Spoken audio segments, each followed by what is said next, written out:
बात शहर सरकार की करेंगे, सिटी सरकार की करेंगे। रायपुर के 70 वार्ड में कई जगह निर्दलियों ने बीजेपी कांग्रेस को चिंता में डाल दिया है। वार्ड क्रमांक 28 हेमू कालानी वार्ड में बागी उम्मीदवार पार्टियों के लिए सिरदर्द बन गए हैं। बीजेपी से कृतिका जैन को टिकट मिला है तो जिला मंत्री तुषार चोपड़ा बागी होकर मैदान में उतर गए। कांग्रेस से श्रीनिवास को टिकट मिला तो पूर्व कांग्रेस पार्षद बंटी होरा ने नामांकन दाखिल कर दिया। यह जो वार्ड नंबर 28 है, यह हाई प्रोफाइल वार्ड में से एक है।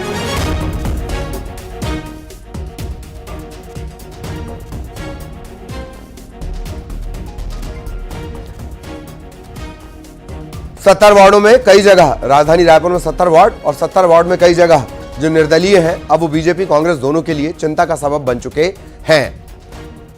इसमें से वार्ड नंबर 28 है, हेमू कालानी वार्ड के तौर पर ही जाना जाता है।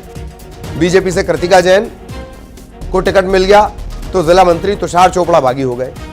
कांग्रेस से श्रीनिवास को टिकट मिला तो पूर्व कांग्रेस पार्षद बंटी होरा वो बागी हो गए। वार्ड नंबर 28 के जो बागी है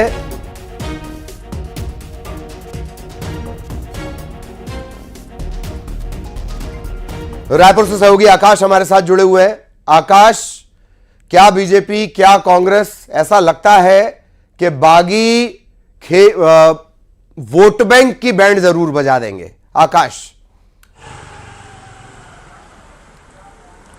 जी बिल्कुल बागी वोट बैंक की जो बैंड है वो बजा सकते हैं, क्योंकि लगातार उनके तेवर नजर आ रहे हैं और खुद से ही नामांकन भर दिए, निर्दलीय नामांकन भर दिए। पूरा मामला जो है पार्षदों के टिकट वितरण का है। लगातार बीजेपी कांग्रेस राजनीति करते रहे, एक दूसरे पर जो है वो आरोप लगाते रहे कि उनके खाने में जो है वो सब कुछ ठीक नहीं चल रहा है। लगातार विरोध के स्वर जो है वो दोनों पार्टियों में गूंज रहे। अगर बीजेपी की बात करें तो वार्ड नंबर 28 हाई प्रोफाइल एक तरीके से पार्षद सीट मानी जा रही है। यहाँ पर भाजपा ने सोशल मीडिया महिला मोर्चा की सह प्रभारी कृतिका जैन को जो है वो मैदान में उतारा है, लेकिन विरोध में जो है वो जिला मंत्री भाजपा के तुषार चोपड़ा जो है मैदान में निर्दलीय प्रत्याशी के तौर पर उतर गए। उन्होंने नामांकन भरा है। वहीं कांग्रेस ने जो है श्रीनिवास को टिकट दिया है, लेकिन यहां पर पूर्व कांग्रेसी पार्षद बंटी होरा ने जो है वो नामांकन भर दिया। तो इस तरीके से दोनों दलों में जो है वो निर्दलीय समीकरण कहीं कहीं बिगाड़ सकते हैं। यही स्थिति अलग अलग जो है वार्डों में नजर आ रहा है, जहां पर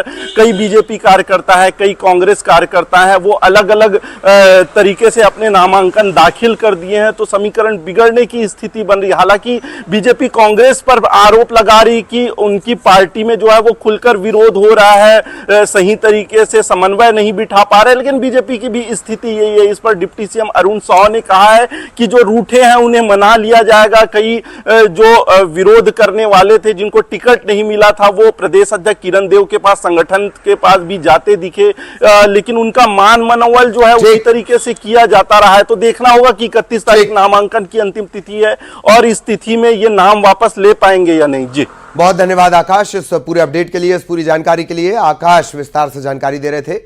इधर बिलासपुर के बोदरी नगर पालिका में कांग्रेस में बगावत हो गई है। अध्यक्ष पद के टिकट बंटवारे के बाद से कलह के किस्से सड़क पर आ रहे हैं। नीलम विजय वर्मा को टिकट नहीं मिला। इसमें 15 में से 13 पार्षद प्रत्याशियों ने इस्तीफे का अल्टीमेटम दे दिया है। कांग्रेस के जो बागी प्रत्याशी हैं वो आम आदमी पार्टी में शामिल हो गए। नीलम विजय वर्मा ने आम आदमी पार्टी से पर्चा दाखिल कर दिया है। अब माना यह जा रहा है कि जो पालिका का चुनाव होगा वो त्रिकोणीय हो जाएगा। बीजेपी से देव कुमारी पांडे, कांग्रेस से विमला साहू और आम आदमी पार्टी से नीलम विजय वर्मा। कांग्रेस में हो रही बगावत पर प्रदेश अध्यक्ष दीपक बैज बयान दे रहे हैं। उन्होंने कहा कि चुनाव समिति की बैठक में नाम तय हुए हैं। जिला स्तर में जो सिंगल नाम आए उन्हें प्राथमिकता दी गई। एक मजबूत प्रत्याशी चुनाव लड़े, इसकी कोशिश की गई है। कोई मनमर्जी नहीं चली। टिकट बेचने के आरोपों पर बैज ने कहा, ऐसी कोई बात नहीं।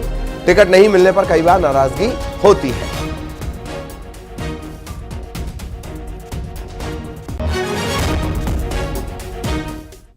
रायपुर में महापौर पद के लिए कांग्रेस की प्रत्याशी दीप्ति दुबे ने नामांकन दाखिल कर दिया और उसके बाद से राजनीति गर्म है। बीजेपी ने पोस्टर जारी करते हुए कांग्रेस की प्रत्याशी दीप्ति दुबे पर निशाना साधा। दीप्ति दुबे को परिवारवाद का उदाहरण बताया गया है।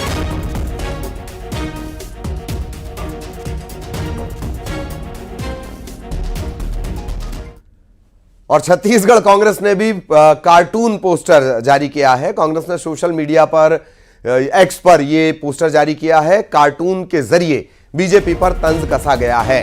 पोस्टर में बीजेपी नेताओं को खदेड़ते हुए दिखाया गया। पोस्ट में लिखा, लबरा गैंग पहले वादा निभाओ फिर मांगना सुझाव।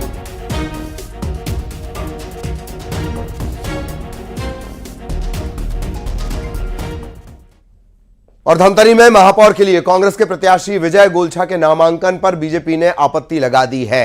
यह आपत्ति नामांकन फॉर्म की स्क्रूटनी के दौरान लगाई गई। विजय गोलछा के चुनाव लड़ने के लिए उन्हें अयोग्य होने का दावा किया जा रहा है पार्टी की तरफ से। कांग्रेस के प्रत्याशी हैं विजय गोलछा। निगम में ठेकेदारी करने का हवाला देकर आपत्ति लगाई गई है। रिटर्निंग ऑफिसर ने कांग्रेस प्रत्याशी को 30 जनवरी दोपहर 12 बजे तक जवाब देने की मोहलत दी है।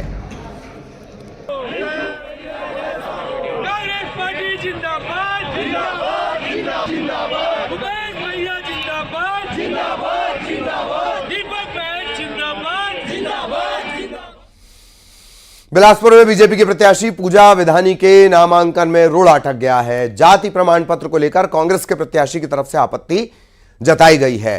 इसे स्वीकार करते हुए निर्वाचन आयोग ने पूजा विधानी को शाम 5 बजे तक दस्तावेज जमा करने का वक्त दिया है।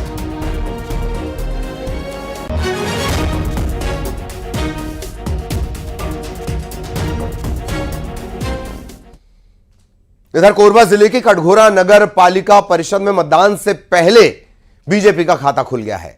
कटघोरा नगर पालिका परिषद के वार्ड 13 में बीजेपी के प्रत्याशी शिवमती पटेल ने निर्विरोध जीत हासिल कर ली। इसे लेकर कार्यकर्ताओं में उत्साह है। कांग्रेस प्रत्याशी समेत किसी ने भी नामांकन दाखिल नहीं किया। आपको बता दें, कटघोरा नगर परिषद में कुल 15 वार्ड हैं।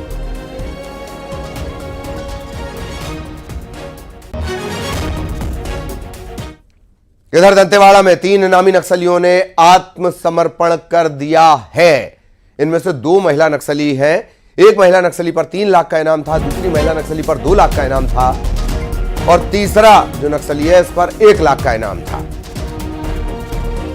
तीनों ने हिंसा और हथियार का रास्ता छोड़ दिया।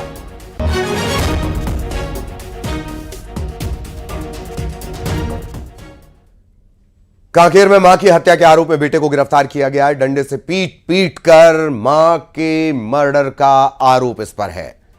दरअसल ये जो महिला थी, मां थी, वो बेटे को काम करने के लिए कहती थी। इस बात से बेटा इतना नाराज हो गया कि इसने डंडे से पीट कर मां का मर्डर कर दिया। बहन ने आरोपी भाई के खिलाफ थाने में शिकायत दर्ज करवाई। कांकेर के आंखी हर्रा गांव की ये पूरी घटना।